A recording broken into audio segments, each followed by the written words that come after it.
اور یہ بات ضرور یاد رکھیں کہ جو لڑکیاں بھی گھر سے بھاگ کر شادی کرتی ہیں اور وہ جو ہی گھر کے دروازے سے ان کا قدم باہر نکلتا ہے تو ان کا قدم باہر نہیں نکلتا بلکہ باپ کی عزت کا جنازہ نکل جاتا ہے. ان کا قدم باہر نکلتا ہے، ماں کی حیا والی چادر تار تار ہو جاتی ہے.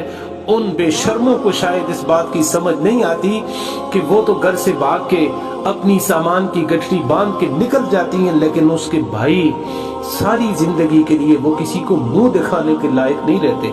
وہ مظلوم بن کے، وہ مجرم، ان کی آنکھیں ساری زندگی وہ کسی سے آنکھ ملانے کے قابل نہیں رہتے. گویا یہ لڑکی اپنی عزت کا جنازہ نہیں نکالتی بلکہ یہ پورے خاندان کو اس کی عزت کی نیلامی کر کے یہ باہر نکلتی ہے. ایک شادی کے لیے، ایک بندھن کے لیے وہ پوری تباہی اور بربادی کر کے جاتی ہے. یہ کس اسلام نے سکھایا ہے؟ خدا کے بندو، اسلام